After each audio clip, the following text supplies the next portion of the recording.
Join me for welcoming Laura in her talk, Washing Off the Grey, Unblock Brave Thinkers in a Compliant World.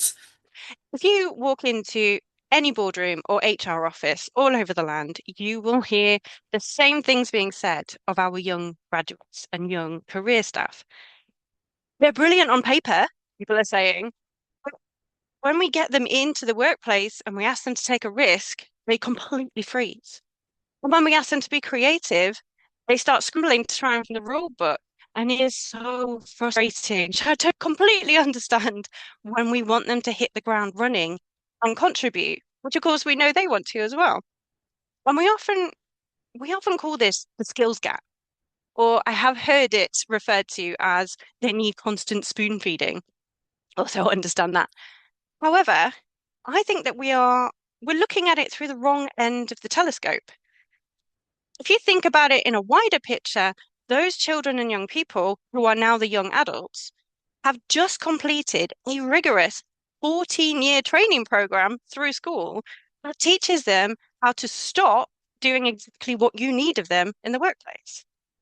From age 4 till 18, they have swum in a sea where the one thing rewarded above all else was compliance.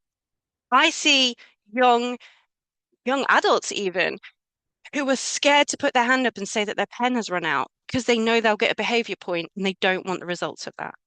Or a 16-year-old that I recently mentored who was asking me about going to the toilet when she's older because, in her words, her school had put bars on the bathrooms during lesson time in order to train them for the world of work. They're not lazy and they're not soft. These are young adults who have been living in a state of constant hypervigilance, as they have been on the treadmill that has squashed their curiosity and taught them to paint themselves in grey as a form of armor so they are adequate and invisible. And this is how they've kept themselves safe. So when you ask them, come on, go be bold, change the world, you're actually asking them to undo 14 years survival instinct in just one afternoon. And it's no wonder they freak out, is it? So how do we fix it? What do we do? I mean, do we stop hiring young people? No, obviously that's not helpful. Do we wait for another cohort and hope that the DFE, the Department for Education, sorts itself out and the next ones are better, easier to work with? Also, no. And my argument is that it's not about teaching our graduates to train harder. It is about us, the adults in the room, creating safety. We're not there to paint over the grey with their own branding colours. We're there to be the rain. We are there to help them to wash off that conditioned compliance that stops them to shine. Thank you very much.